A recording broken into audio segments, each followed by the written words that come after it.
Your broadcast. The broadcast is now starting. All attendees are in listen-only mode. Good morning. My name's Albert Kaufman. I am here to share with you this morning a little bit about an online tool called Nextdoor. It's located at nextdoor.com, and you can sign up for Nextdoor quite easily. And once you have joined Nextdoor, you will see this dashboard in front of you. You'll also notice how many people in your neighborhood there are, and how many people there are in the nearby neighborhoods around you. You can also create a profile, and you can do a bunch of other things. I'm a lead on Nextdoor, so that means that when I post something, I get a little lead list next to me and such, and I have some extra powers because of that. Mostly just sort of watching over what's going on in my neighborhood and the neighborhoods around me, and weighing in on items that come up that might not, that shouldn't be listed on Nextdoor, people using the site improperly or being mean to each other, that kind of thing. Anyway, going back up to the 30,000 foot level, I wanted to share with you today a little bit about Nextdoor and why I think it's a really useful tool for everyone, really. I'm a big fan of bringing things down to the local level. If you've watched my work over the years, you'll notice that I more and more find clients who are in walkable distance, and I like to be out of my car as much as possible. And so I wanted to share with people how Nextdoor works and what I do with it and why I think it's so valuable. The main reason I think it's so valuable is that it is local. Most of us live somewhere, and ideally we would have connections with the people who are around us and not have to travel very far for food, clothing, shelter, friendship, community, etc. And Nextdoor is brilliant at doing just that. So I am going to just sort of show you around a little bit, and show you some of what I've been doing on Nextdoor, and then also post this online, possibly get some feedback, and then, well, that's what I'm going to do. And I have a really wide audience of people who may watch this, so please excuse me if what I share with you is not exactly applicable to your universe. I work with a lot of people who are in marketing, and I also interact with a lot of people who are just my neighbors. And so I'm going to try to explain some of the valuable aspects of Nextdoor as I see them, and hopefully you'll find some gems within that. Okay, so just getting started. So if you are on Nextdoor, one aspect of it that I think people will, I'll start with something that I think is challenging, and that is people often will post something, and then the responses that come back are often can be very challenging to the person who's posted. So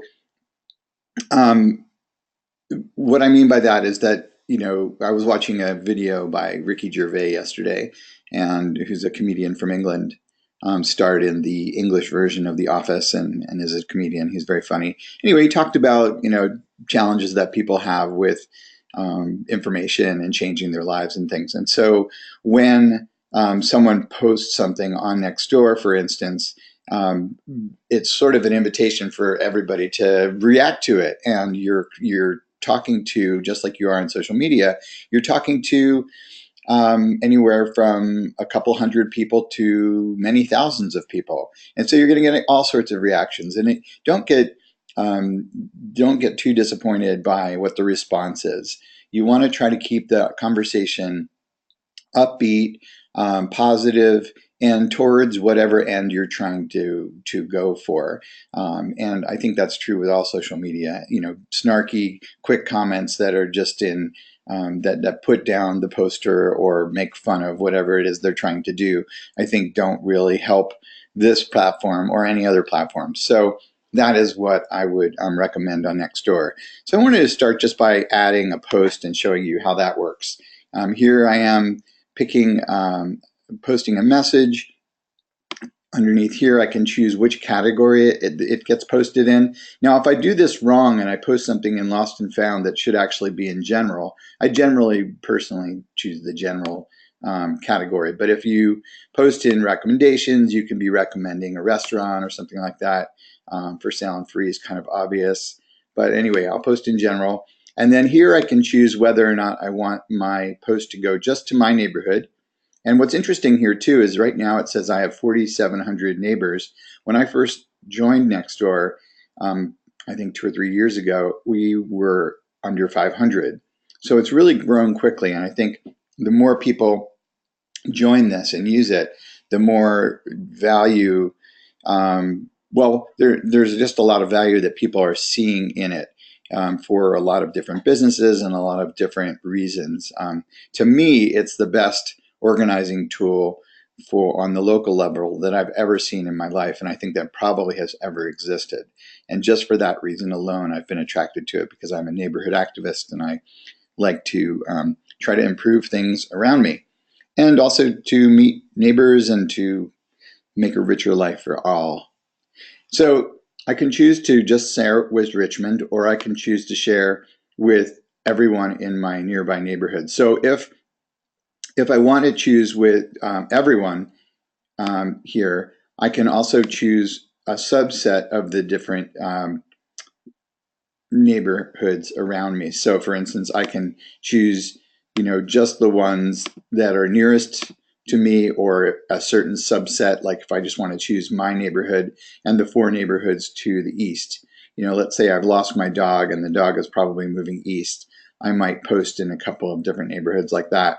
If it's an issue that I want everybody to know about, I will choose all of the different neighborhoods. But generally, you probably want to limit your posting just to the neighborhood that you live in. And then sometimes you might want to post to more of the neighborhoods around you. So these are my choices for my personal version of Nextdoor. Some people are going to see something different than that. So let's say I'm choosing all of my neighbors. Actually, in this case, I'm just going to choose my neighborhood, but there's another choices here. You can see I can choose this group that I'm a part of, or I can also choose the various leads who I am one of in my area. So next up, I would pick a subject, and like with any kind of marketing or life in general, you want to pick something that's pithy and that will, if you're trying to attract a certain group to look at your message, you want to use the same kind of tools you would with email marketing. So you want to make a subject line that, attracts people, is short and sweet. Your sometimes starting a conversation like, what's your favorite TED talk these days? So I'm a big fan of TED Talks. You might be too. So this could be a way of starting a conversation in your neighborhood to find out what people are watching, and perhaps to start a book club. There's all sorts of reasons that you might want to instigate a conversation like that, and I'll just say, I'm watching this TED Talk and it's fascinating. And then I might go out and find a TED Talk.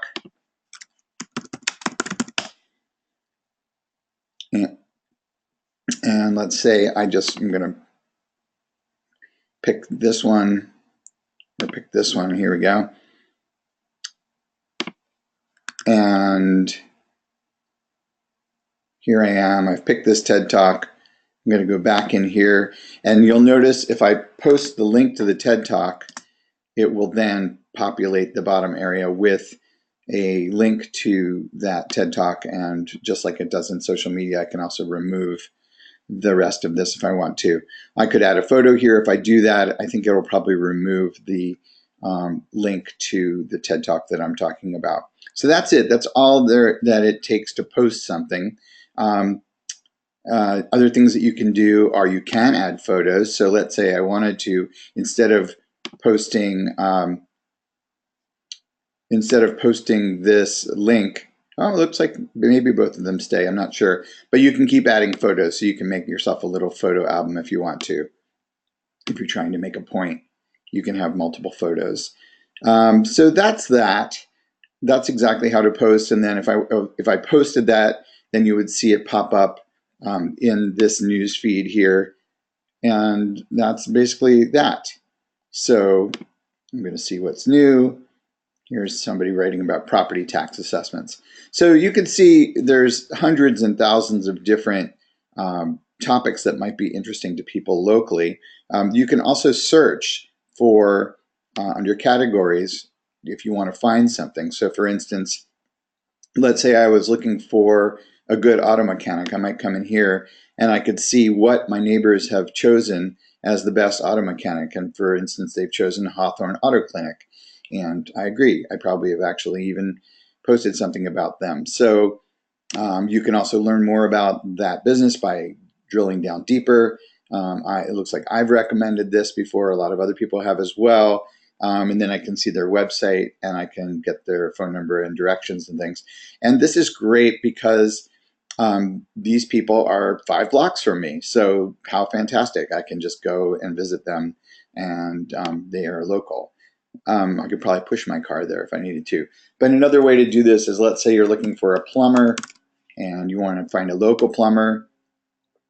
You could just search for plumber, and what will happen is the recommendations from your neighborhood will come up, but you can also see conversations that people have started. Like for instance, this person started a conversation last year about looking for a plumber, and so you can see what other people think and drill down that way if you want to. It's also useful for things that are for sale. Here's a bicycle that's for sale. You can see that the person has reduced the price. You can look for sale under these various listings. So for instance, I'm a gardener, so I might want to go and look and see what's for sale under the gardening section. So that's fantastic too, because one of the challenges of buying and selling things locally is that locally can become something where someone's traveling 10 or 20 miles to go and buy something or sell something to someone else. Whereas on here, I know that if I go and pick up this free bamboo, it's only 0.6 miles from my house. So I could probably walk over and get it if I wanted to. So as you can tell, I am a big fan of local. And localizing everything just also saves us on gas, it saves us on time, it saves us on stress. It's all sorts of good. So there are there's a whole bunch of different categories that you can search for in here. You can also look for other things. You can look for groups to join, etc. So then I wanted to talk a little bit about what do you do once you've been at this for a little while. So here I'm going to look under my notifications, and I'm going to see here is a topic that I started a little while ago, having to do with young people around the country marching to protest guns and gun violence. So I posted this article on the 14th of March, and then people started to respond to it, and I've had about 125 people respond to it. Now, some people respond to it positively, some people respond to it negatively. You get all sorts of interesting commentary. And a key thing, I think, with this and possibly other platforms as well, is not to get too thrown by people who disagree with you or people who throw out other information that is may seem irrelevant or may seem tangential, because it's all, it's people's thinking.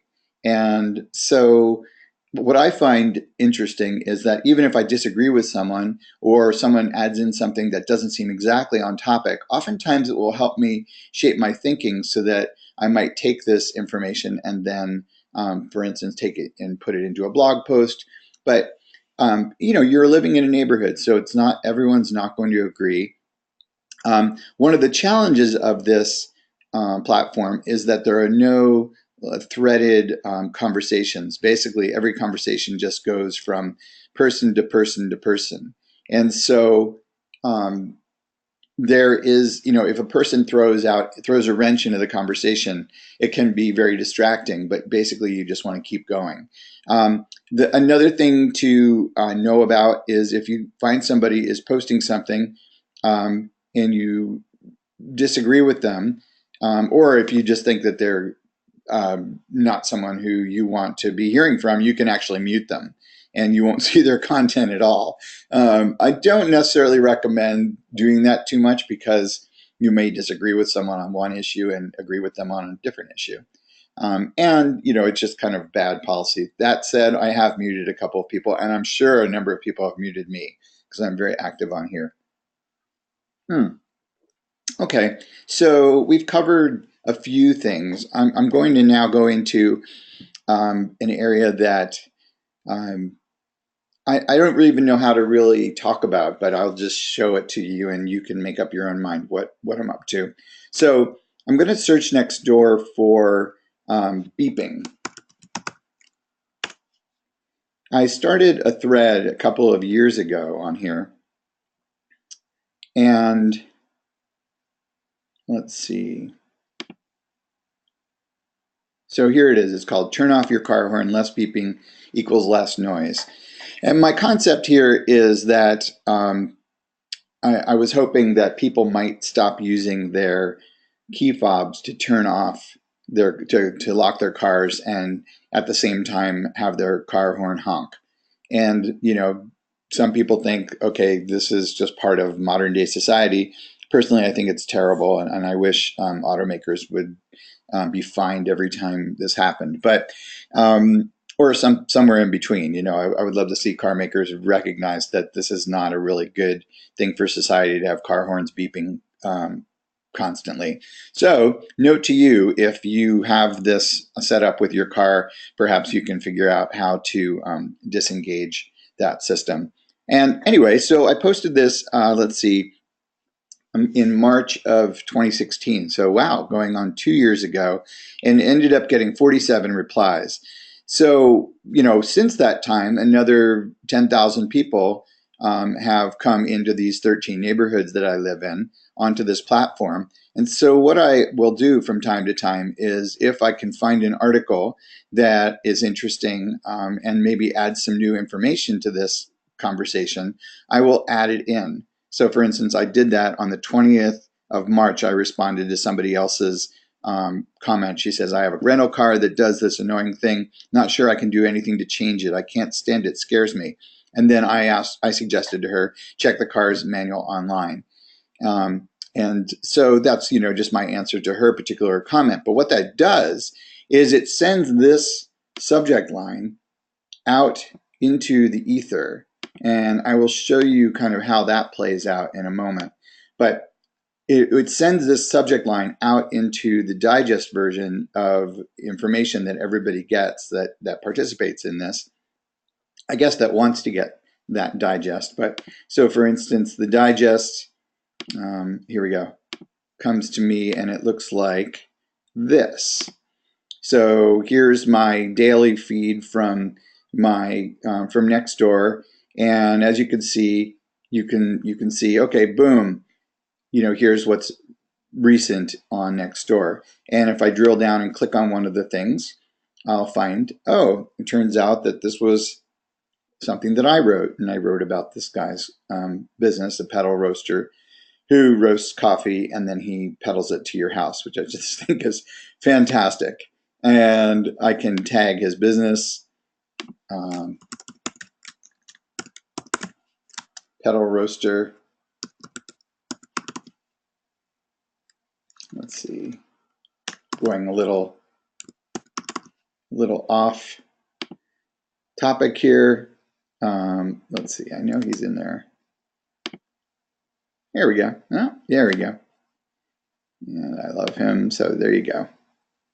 Anyway, I'm actually drinking some of his coffee right now because I am a fan. I like what he's doing. So my point there was that in the posts, I will see the topic that I had, that I had posted about 2 years ago will pop back up again. Thus, hopefully illuminating and educating and reminding people of this topic. And if you think that this is a topic that you want to do something about, feel free to grab this information and use it. But there's a lot of them, I mean, just kind of helping people figure out how to park, how to drive in your neighborhood. I've got one going on right now that has to do with city parking, which means that you pull up as far forward as you can on a block when you park. There's not that much more to it, really, but it seems like people have a real challenge with that concept, and also with being told to change their behavior. I mean, I think we all struggle with that. There's more I could say about that. But a lot of my posts sort of have that kind of flavor. I'm actually trying to encourage people to do something a little different so that we have less noise and less glare from LED lights outside and other things like that. I also like to rip up most of the roads and turn them into gardens, but that's another topic. All right, well, let's see. Let me take a pause for a moment and gather my thoughts. And